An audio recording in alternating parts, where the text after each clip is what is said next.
오늘은 2014년도 마지막 주일입니다. 마지막이라는 말을 할 때마다 무언가 모를 감정이 몰려옵니다. 그것은 우리 인생에는 반드시 다시 시작할 수 없는 마지막 시간이 분명히 오기 때문입니다. 하루의 마지막, 한 해의 마지막, 일생의 마지막. 이 마지막이 올 때에는 후회가 없어야 합니다.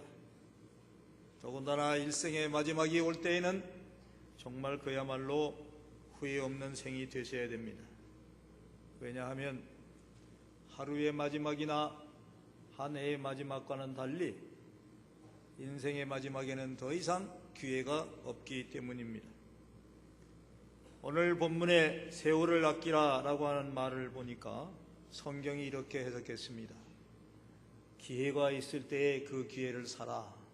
이것이 성경이 오늘 해석해 주시는 세월을 아끼라 하는 말씀입니다. 올해는 한 해 마지막일지라도 또 다음 해가 있습니다. 오늘의 끝이 온다고 해도 내일이 있습니다. 기회가 있습니다. 기회가 아직 있을 때에 마지막에 대해서 깊이 생각하고 준비해야 된다는 말씀이죠. 어릴 때 친구들과 함께 어둑어둑해질 때까지 동네에서 놀 때가 있습니다. 놀 때가 아니라 늘 놀았죠. 저희는 그 장충동에서 살았는데 그 가운데 저 필동에서 오는 친구가 하나가 있었어요. 그 친구하고 참 재미있게 잘 노는데 항상 헤어질 때 되면 문제가 생겨요. 얘들아 밥 먹으라 그러면은 놀다가도 아이들이 다 집으로 다 흩어져서 다 돌아가는데 그 필동에 사는 그 친구는 이리도 가지 못하고 저리도 가지 못하고 들어가지를 못해. 어디로 가는 길이 없어. 나중에 알고 보니까 그 아이가 고아원 출신입니다. 필동에 고아원이 있었는데 거기서 늘 와서 이쪽에 와서 노는 거예요. 저희는 그 친구가 우리 동네 좀 근방에 있는 친구인 줄 알았어요. 그런데 나중에 알고 보니까 고아원 출신이다. 부모가 있는 아이들은 다 자기 집으로 돌아가지만은 부모가 없는 그 아이는 갈 곳이 없는 거예요. 놀다가 이제 밥 먹으라 그러면 이 아이는 끔찍합니다. 어디로 갈지를 몰라요. 여러분, 우리의 인생의 마지막에도 믿는 자와 믿지 않는 자의 모습이 그렇습니다. 믿는 자는 우리 집이 있습니다. 아버지 집이 있어요. 갈 곳이 있어요. 그렇게 가면 돼요. 그런데 믿지 않는 사람들은 갈 곳이 없습니다. 우리는 믿음으로 말미암아 하나님 아버지가 우리의 아버지가 되셨잖아요. 우리는 양자가 되지 않았습니까? 그 아들이 되지 않았습니까? 그러나 믿지 않는 자들은 아버지가 없습니다. 그저 이 땅에 살 때에는, 마지막이 아직 안 될 때에는 그저 그렇게 자기 나름대로, 자기 힘대로, 자기 능력대로, 자기 지혜대로 살면은 그것이 성공이다, 그것이 잘 살았다 할 줄은 몰랐어도 마지막이 되면 그렇지가 않습니다. 마지막이 되면 그 모든 것들은 다 소용이 없습니다. 갈 곳이 있어야 된다.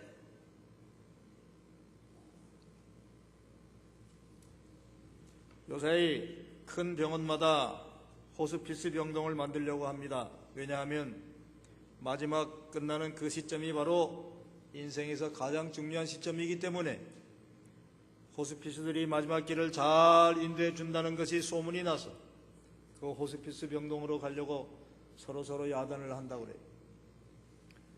연세대학교 의료원 원목실에서 펴내는 책이 있습니다. 사랑의 하늘 편지라고 하는 책이 있는데 말기암이나 질병으로 병원에서 최후를 맞는 사람들의 이야기를 간증식으로 수필식으로 쭉 써놓은 책이에요. 거기에 확실히 간증되는 것이 뭐냐면 마지막에 갈 집이 있는 사람들은 마지막이라도 오히려 기쁨과 감사가 넘쳐서 마지막인데도 이상하게 그 사람들 얼굴에는 웃음이 확 펴 있는데 아무것도 믿지 않고, 그리고 갑자기 이런 일을 당해가지고 어떻게 해야 되는지 모르는 사람들은 얼굴이 새카맣게 타가지고 그래가지고 최후를 맞이한다는 거예요. 기독교는 종말이 반드시 온다는 것을 믿는 종교입니다. 종말이 있고 심판이 있기 때문에 또한 인생은 공평한 것이죠. 하나님의 공의와 정의는 마지막을 통해서 실현되는 것이기 때문에 마지막에 우리가 어떤 모습으로 우리 주님을 맞이해야 하는가를 성경은 늘 가르쳐주고 있습니다. 기회 있을 때 말이에요. 우리가 살아있을 때 말이에요. 그럴 때 가르쳐주고 있는 것이기 때문에 오늘 한 해의 마지막 주일입니다마는 아직까지 우리는 기회가 있습니다. 인생의 마지막이 오기 전에 이런 말씀을 잘 듣고 훈련하고 배워서 정말 마지막 기회를 사시는 여러분이 되시기를 간절히 축원합니다. 인생의 마지막 주님이 부르실 때에는 아이들이 놀다가 밥 먹으러 가는 것처럼 우리는 다 부모 품 안으로 다 돌아갈 거예요. 그런데 놀다가 가면 안 되는 것이죠. 아이들이 놀다가 집으로 들어가는 것과 같이 그렇게 우리가 가서는 안 된다는 겁니다. 자기 정력을 위해서 평생 살다가 주님께 갈 수가 없습니다. 하나님의 말씀은 하라, 하지 말라 두 가지입니다. 율법을 보면 이렇게 하라, 이렇게 하지 말라 라고 이렇게 말씀이 나오는데, 하라 하지 말라고 하는 그 단어는 동사입니다. 그래서 가만히 앉아서 생각하란 말이 아니에요. 그렇게 살라는 거예요. 그런데 그렇게 살라고 하는 것은 그렇게 살지 않고 그렇게 살지 말라고 하는 것을 그렇게 살았다고 한다면 여러분, 우리는 마지막에 기회가 없습니다. 어떻게 하든지 여러분, 하나님께서 하라 그렇게 말씀하셨으면 그렇게 기필코 사셔야 됩니다. 움직여서 사셔야 되는 것이죠. 그렇게 실질적으로 내 삶으로 표현되어야 되는 것. 요사이 하나님을 믿는 믿음 가운데 제일 문제가 뭐냐면, 믿음은 있는데 삶이 없는 거예요. 믿는다 하는데 믿음의 열매가 없어요. 믿음에 합당한 삶이 없으니까 아무리 많이 교회 사람들이 꽉꽉 모여 앉아도 하나님께서 가르친 삶이 없으니 세상이 변하지를 않고 자기 자신도 변하지를 않아요. 여러분, 정말 세월을 아껴야 됩니다. 기회 있을 때 여러분 그렇게 사시는 훈련을 해야 됩니다. 우리가 우리 나름대로 우리 정력을 위해서 평생 산다고 해도 하나님 앞에서는 하나도 영광이 되지 않습니다. 하나님의 뜻에 따라 살아야 됩니다. 하나님께서 원하시는 삶을 사셔야 되고, 하라 하는 것은 반드시 그렇게 하셔야 됩니다. 그래야 마지막에 우리 주님 앞에 가서 상급도 있고 우리 주님이 잘하였도다 착하고 충성된 종아라고 칭찬도 하시는 것이지, 여러분 하나님 뜻대로 살지 않고 그대로 우리가 우리 나름대로만 살다가 간다고 한다면 그거는 아무런 소망이 없는 삶이 되고 말 것입니다. 그래서 오늘 성경은 우리에게 가르칩니다. 술 취하지 말고 성령에 취해서 살아. 성령이 이끄는 대로 사시는 삶을 살아야 됩니다. 왜 술 취하는 것과 성령에 이끌려서 살라고 비교를 해서 말씀하셨습니까? 술도 먹으면 술이 나를 지배합니다. 우리가 성령에 의지해서 살면 성령이 나를 지배하게 될 것입니다. 술이 지배하는 삶과 성령이 지배하는 삶은 정반대이기 때문에 술이 지배하는 삶처럼 그렇게 살지 말고 성령이 지배하는 삶처럼 살라고 우리에게 가르쳐 주시는 것입니다. 오늘 이 세상은 어떤지 이상하게 흘러갑니다. 이상하게 법이 있고 모든 순리가 있고 질서가 있는데도 불구하고 이 세상은 자꾸 이렇게 말합니다. 관행이 있었기 때문에 그렇게 살아왔는데 뭘. 관행이라고 하는 게 뭡니까? 관행이라고 하는 것은 그저 사람의 뜻대로 사람들의 이해관계에 따라서 그저 적당히 서로 좋은 게 좋은 것이 아니냐 그러면서 사는 것이 관행입니다. 그거는 철저하게 자기의 유익을 위해서, 자기의 이익을 위해서 관행을 따라서 살았다. 저축은행들이 수없이 무너지는 가운데 보면은 관행에 따라서 그 위에 공무원들에게 돈을 주고 그리고 그 모든 편법을 사용하고 관행이 그랬습니다. 요새 기업인들이 잘못해서 교도소 간 그런 많은 기업인들이 아마 제가 생각하기에도 근래 들어서 부쩍 많이 교도소에 간 것 같은데, 이게 나라의 경제가 어지럽게 되니까 그래도 다 대기업의 총수들이 또 일을 하다가 그렇게 된 것인데, 빨리 그 사람들을 빨리 사면을 해야 경제가 돌아가겠습니다. 그러니까 한쪽에서는, 어느 당에서는 빨리 그 사람들을 사면을 합시다. 여러분, 정말 그 말이 맞을까요? 그게 관행이죠. 그렇게 했던 것이죠. 그렇게 해야 잘 되는 줄 알고 그렇게 하는 거죠. 이번에 카알기의 그 어린 부사장이 자기 마음대로 비행기를 세워라, 가라, 원위치로 달리 돌려놔라. 기분 나쁜 일이 좀 있다고 해서, 거기에 자기의 마음이 맞지 않는 일이 있다고 그래서 사람들을 문책하고, 왜냐하면 관행이 그랬어요. 관행이. 재벌의 자식들이면 다 자기 회사인 줄 알고 그렇게 해도 된다라고는 관행이 그렇게 만들었어요. 여러분, 분명히 하십시오. 우리 예수 믿는 사람들은 이 세상의 관행에 따라 사는 사람들이 아닙니다. 하나님의 말씀대로 하셔야 됩니다. 하나님의 말씀대로. 아니, 같은 죄를 짓고 들어갔으면 재벌 총수라고 해서 빨리 나와야 된다고 하는 그런 일이 어떻게 있습니까? 그게 말이 되는 겁니다. 여러분, 하나님 말씀 따라 사는 사람들은 그런 것에 대해서 정직해야 됩니다. 그런 것에 대해서 분명해야 됩니다. 이 세상의 모든 것은 우리들의 관행이나 우리들의 법 따라가는 것이 아니고 하나님의 뜻대로 된다는 걸 아셔야 돼요. 그래서 언제든지 말씀이 제일 먼저이고, 어떤 것에 의해서 살아가느냐, 말씀이 여러분들의 기준이 돼서 살아가시기를 간절히 바랍니다. 그렇게 사는 것이 하나님 앞에 영광이 되는 것이고, 그렇게 사는 것이 우리가 마지막에 하나님으로부터 칭찬받는 삶이 될 것입니다. 오늘 말씀을 보세요. 왜 성령 충만하라고 그럽니까? 지혜 없는 자처럼 사는 것이 아니라 지혜 있는 자로 살아가게 하라고 성령 충만해야 한다고 말씀합니다. 성령이 깨닫게 하시는 중에 중요한 것이 있습니다. 때를 알려주시는 것이라는 것이죠. 오늘 세월을 아끼라, 때가 악하니라. 이 악한 때인 것을 누가 알려줍니까? 성령이 알려주는 것입니다. 악한 때에 그저 관행처럼 그저 그렇게 살아가는 사람은 그것이 자기한테 유리하면 이 때가 좋은 때다, 그렇게 말을 합니다. 그러나 여러분, 그럴 때일수록 우리는 하나님 말씀을 들어야 됩니다. 이때는 악한 때라고 성경은 우리에게 분명히 그렇게 말씀하고 있습니다. 성경 자체가 뭐라고 해석을 붙여놨습니까? 지금은 기회를 잃어서는 안 될 그런 때다. 지금은 우리가 하나님 말씀을 듣고 하나님 말씀대로 꼭 살고 훈련을 받아야 그럴 때다. 그것이 바로 기회인 것을 잊지 말라고 말씀합니다. 지혜 있는 사람은 지금이 어느 때인가를 압니다. 이제 얼마 안 남았습니다. 시간이 없습니다. 쓸데없는 논쟁으로 시간을 보낼 때가 아닙니다. 쓸데없는 걱정으로 시간을 허비할 때가 아닙니다. 시간을 아껴야 합니다. 어리석은 사람은 시간은 항상 있는 줄로 압니다. 또 시간이 항상 자기 편인 줄로 압니다. 자기 지혜대로 하면 모든 것이 잘 굴러갈 거라고 생각을 합니다.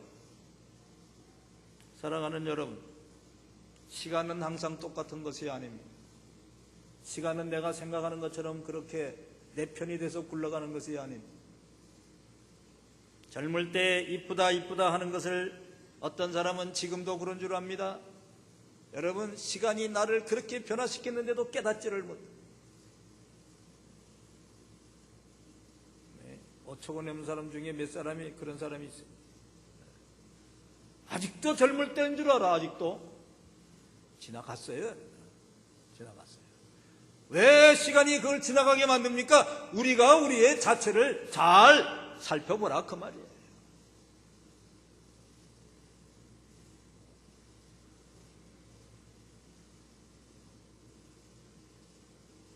저는 대충 보통 사람보다 아마 절반 정도 자는 것 같아요. 그러니까 뭐 새벽 기도를 했었고 그런 게 아니고 이제 습관이 됐기 때문에 뭐 보통 보니까 8시간을 자야 된다 그러는데 만약에 8시간을 자야 된다 그러면 저는 절반밖에 안 자요. 그러니까 하루에 4시간을 자고 움직인다고 그래요. 그런데도요, 제가 장담하는 게 있습니다. 저는 잠을 딱 자면 4시간은 완전히 잠을 잡니다. 그런데 10시간을 자도 자는 건지 깬 건지 하고 그렇게 있으면 그거는 4시간도 못 자는 거예요. 말하자면 여러분, 우리들이 무엇을 하더라도 하나님께서 말씀하시면 그 말씀대로 집중해서 하면은 이 세상에 못할 것이 아무것도 없어요. 또 왜 그렇게 우리가 할 수 있느냐면 성령이 도와주시니까 그렇게 할 수가 있는 거예요. 여러분, 깨어있는 만큼 사는 건 줄 아십시오. 깨어있는 것만큼 소중한 것이 없는 것인 줄 아십시오. 어제는 오늘이 아닙니다. 오늘은 내일이 아닙니다. 전부 다른 시간입니다. 전부 다른 시간에 전부 다르게 할 일이 많습니다. 어리석은 사람들은 그것을 놓치는 것입니다. 내일 아침에도 또다시 해가 뜨는데 뭐 오늘같이 살아도 무슨 큰일이 있을 것인가. 그렇지 않습니다. 깨달으셔야 됩니다. 세월이 얼마 안 남았으면 우리가 무엇을 할 것인가를 이제는 잘 아셔야 됩니다. 그저 어제같이 살아서는 안 됩니다. 올해같이 살아서도 안 됩니다. 내년도는 이제 올해 하지 못하던 건 내년도 기필코 하셔야 됩니다. 우리 교회의 사명이 뭡니까? 우리 교회의 사명이 그저 내가 혼자 예수 믿고 혼자 구원받으려고 나오시는 것이 아닙니다. 우리 교회의 사명은 이 세상의 소음과 빛의 사명을 감당해야 됩니다. 그래서 하나님이 부르신 것입니다. 그래서 우리가 여기서 하나님 말씀을 듣고 그렇게 살려고 몸부림을 치는 거예요. 그런데도 불구하고 여러분, 뭐 언제든지 때가 있겠지, 뭐 그렇게 믿다 보면 천국 가겠지, 여러분 그렇게 생각하지 마시라는 거예요. 한 번이라도 하나님께서 우리에게 말씀하신 그 말씀대로 살아본 일이 있습니까? 하나님이 기뻐하시는 그 일을 위해서 여러분 총력을 기울여본 일이 있습니까? 집중해서 그 일을 위해서 내가 헌신하고 시간을 낸 일이 있습니까? 우물쭈물하다가 가는 게 아니에요. 천국은 분명하게 하나님의 공의와 정의가 분명하게 살아있는 거죠.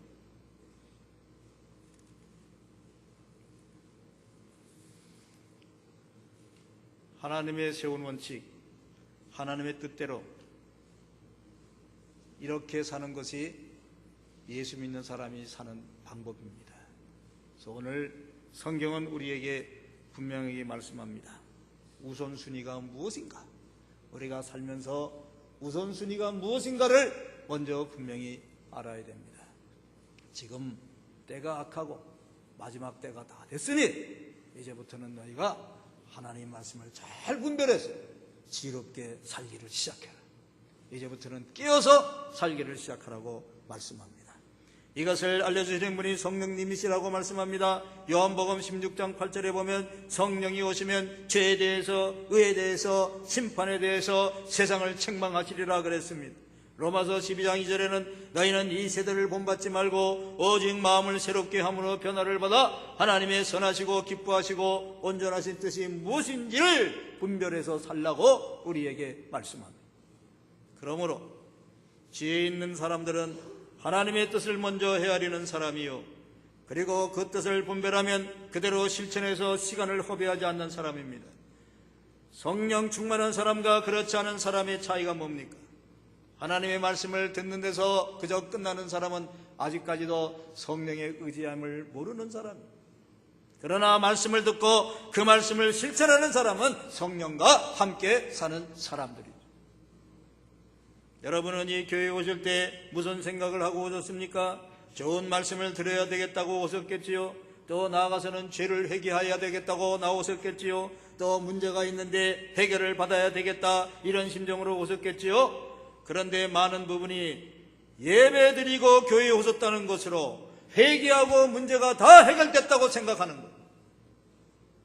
그래서 내가 교회에 나갔으니까, 예배 드렸으니까.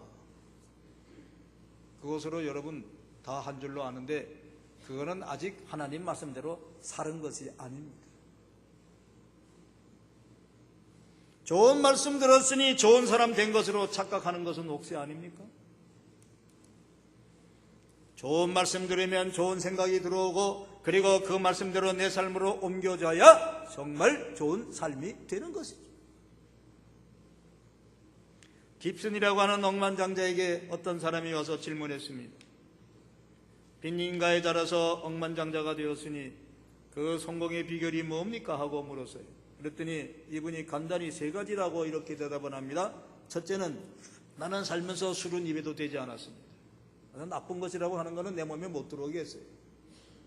두 번째는 고생을 나는 겁내지 않았습니다. 이 고생 뒤에는 반드시 좋은 결과가 있을 줄로 알고 고생을 기꺼이 받아들였습니다. 세 번째는 하나님을 믿었습니다. 이 세 가지입니다. 그러니까 그 물었던 기자가 그럽니다. 아, 그런 거야 다 아는 사실 아닙니까? 누구든지 다 그렇게 하는 것은 알죠. 그것 말고 뭐 특별한 거 없을까요? 그랬더니 깁슨이 또 말합니다. 물론 다 아는 얘기죠. 그러나 문제는 그 삶을 실천했느냐 안 했느냐 그 차이밖에 없습니다. 성령 충만한 사람은 성령의 뜻대로 움직이는 사람입니다. 많은 사람이 성령님을 어떻게 체험합니까? 산에 올라가서 기도하면 될까요? 금식하면 될까요? 저한테 물어봅니다. 성령 충만하다고 하는 건 도대체 어떻게 이루어지는 것입니까? 네, 여러분 제가 설명해 드리죠. 성령 충만을 체험하려면 성령 따라 사십시오. 성령님이 원하신 대로 실천하십시오. 그러면 여러분 성령 충만함을 받게 될 것입니다. 왜냐하면 성령님은 믿는 순간부터 우리와 함께 하시기 때문입니다. 성령님은 사랑의 영이십니다. 예수님의 영이시기 때문에 그 본질이 사랑이십니다. 그러므로 사랑하는 사람들 가운데 항상 성령은 역사합니다. 여러분들이 사랑은 잘 알고 있는데 사랑의 실천이 없다고 한다면 성령은 잘 알고 있는데 성령의 충만함은 아직 모르는 사람. 그러나 여러분들이 사랑을 실천하기 시작하면 그 가운데 성령이 임하시고 성령 충만하게 될 줄로 믿습니다. 오늘 본문 5장 1절 말씀을 보시면 그러므로 사랑을 받는 자녀같이 너희는 하나님을 본받는 자가 되고 그리스도께서 너희를 사랑하신 것 같이 너희도 사랑 가운데 행하라 분명히 말씀하셨습니다. 세월을 아끼며 사는 비결이 있습니다. 사랑하며 늘 사랑받으며 사는 것입니다. 이 시간들은 후회도 없고 낭비도 없습니다. 박완서 씨의 유작으로 나오는 책을 봅니다. 못 가본 길이 아름답다라고 하는 책이 있는데 거기서 사해에서 만난 곳이라고 하는 그런 대목을 그분이 인용했는데 그 글에 이런 대목이 나옵니다. 빌라도와 예수의 대화입니다. 빌라도가 예수께 말합니다. 이제 나로서도 어찌할 수가 없네. 그런데 그들을 따르던 제자들은 다 어디 갔나? 그저 자네를 스쳐간 것 아닌가? 그런 제자들이 무슨 의미가 있나? 이제 너 또한 나를 스쳐갈 뿐이네. 진리가 도대체 무엇이냐? 이렇게 다 스쳐가 지나가는 것 뿐인데 진리를 어디서 찾겠느냐? 스쳐가면 누가 너를 기억이나 하겠는가? 다 시간의 흐름 속에 묻혀버리겠지. 나도 그대를 잊어버릴 것이세. 그때까지 침묵에만 있던 예수님이 이렇게 한마디 합니다. 누구든지 나를 스쳐가는 사람은 나를 잊을 수가 없네. 왜 그런지 아는가? 나는 그들을 사랑했기 때문이네. 절대로 잊을 수가 없어. 여러분, 지금 성령님은 우리 가운데 계십니다. 예수님을 믿고 그 말씀에 거하면 그분의 사랑은 지금도 내 안에 존재하고 있는 것을 믿으십시오. 그러면 여러분 사랑을 시작하십시오. 우리를 기다리고 있는 사랑받고자 하는 모든 이들이 지금 우리 주위에 도처에 널려 있습니다. 사람은 사랑하는 만큼 산다라고 하는 시가 있어요. 박용재 시인이 지은 건데 사람은 사랑한 만큼 산다. 저 향기로운 꽃들을 사랑한 만큼 사람은 사는 것이다. 저 아름다운 목소리의 새들을 사랑하는 것만큼 사람은 사는 것이다. 숲을 온통 싱그러움으로 만드는 나무들을 사랑하는 만큼 사람은 사는 것이다. 사람은 사랑하는 만큼 산다. 이글거리는 붉은 태양을 사랑하는 만큼 살게 될 것이다. 외로움에 젖은 낮달을 사랑하는 만큼 그 인생은 살아가게 될 것이다. 밤하늘의 별들을 사랑하는 만큼 산다. 사람은 사랑하는 만큼 산다. 사람은 그 무언가를 사랑한 부피와 넓이와 깊이와 그리고 그 거리만큼 산다. 그것이 인생이다. 또한 오늘 말씀은 이렇게 말씀합니다. 사람은 감사하는 만큼 산다. 범사의 우리 주 예수 그리스도의 이름으로 항상 아버지 하나님께 감사하는 만큼 사는 것이 그리스도입니다. 또 이렇게 말씀합니다. 사람은 노래하며 찬송하는 만큼 산다.